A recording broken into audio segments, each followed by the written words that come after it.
What's up? Hey, hey. Hey. Hey, okay, so this is the first time ever. So, all right, so this is not going up Deathrow, right? Right. Yeah. Children of Death Row holding it down. Yeah.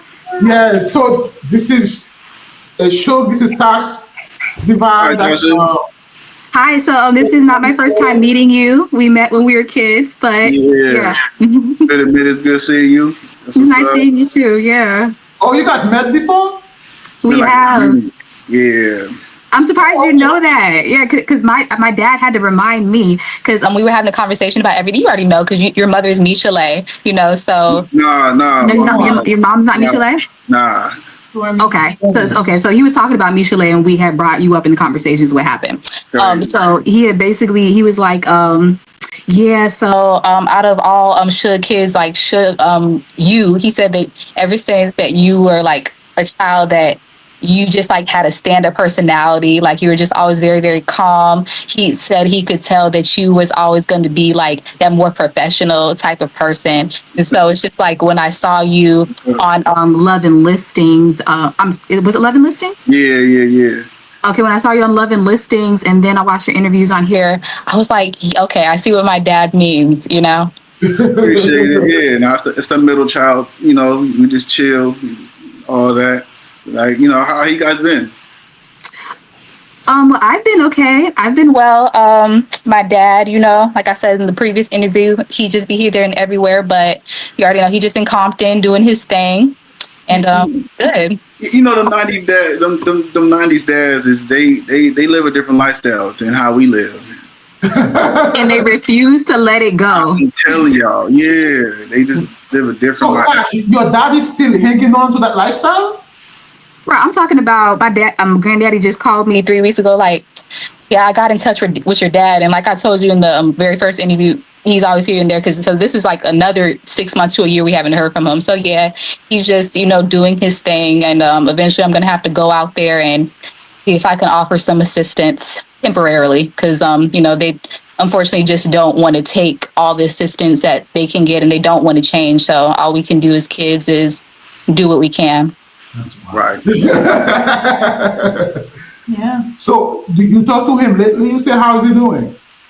No, I didn't talk to him. My grandfather talked to him, and I can't really just say he's doing the best. But at the end of the day, he chooses the life that he lives once again. So, it's not like I just feel like all torn up about it because he's had opportunities, to change, and I've asked him to share his story. Even before y'all asked me to share his story, and he just refuses. So it is what it is. In my dad's lingo, he's doing just fine. Okay.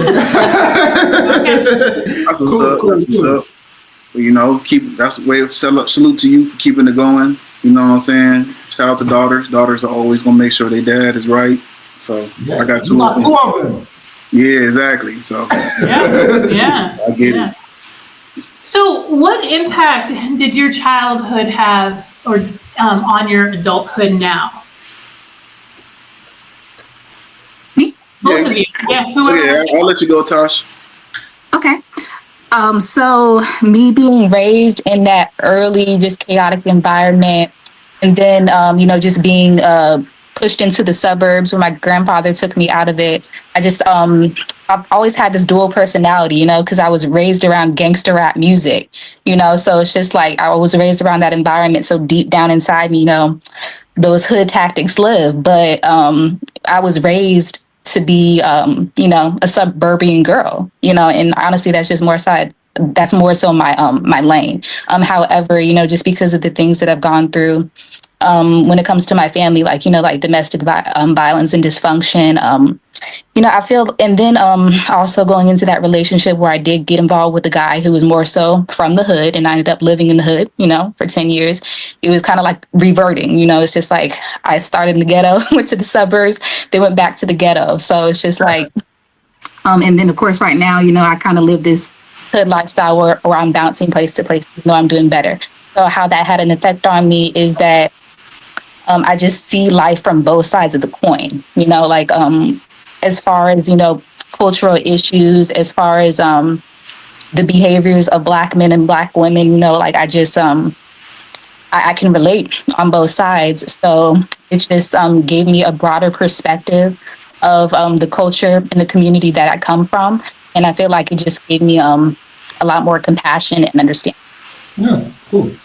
Salute, man.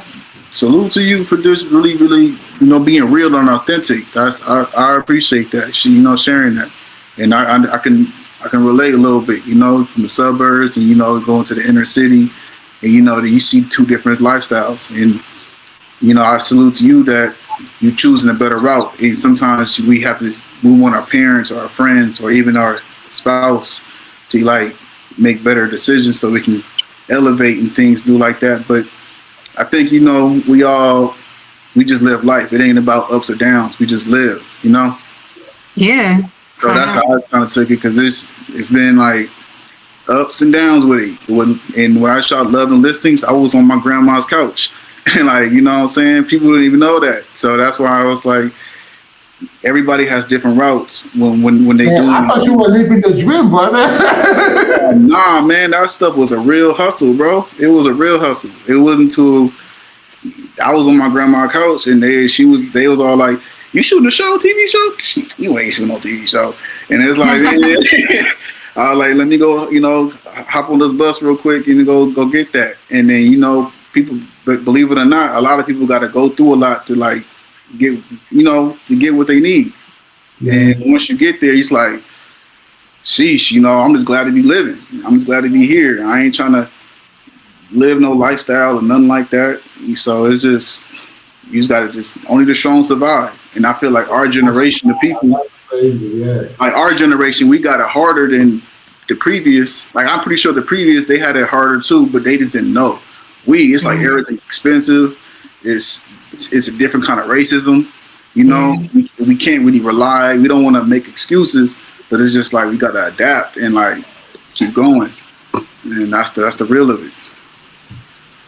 How does your childhood affect the way you're parenting your kids? You know what? It's how your childhood, to me, it plays a huge role in who you are in your adult life. Yeah. And then when you have your kid, you either have that, you kind of get that feeling whoa, you see what your parents are going through. So it's like you change instantly. So when you're a kid, you're like, the hell, give me this toy. And your parents may not have it, and they may not even say nothing to you. They just say, "Oh, not right now."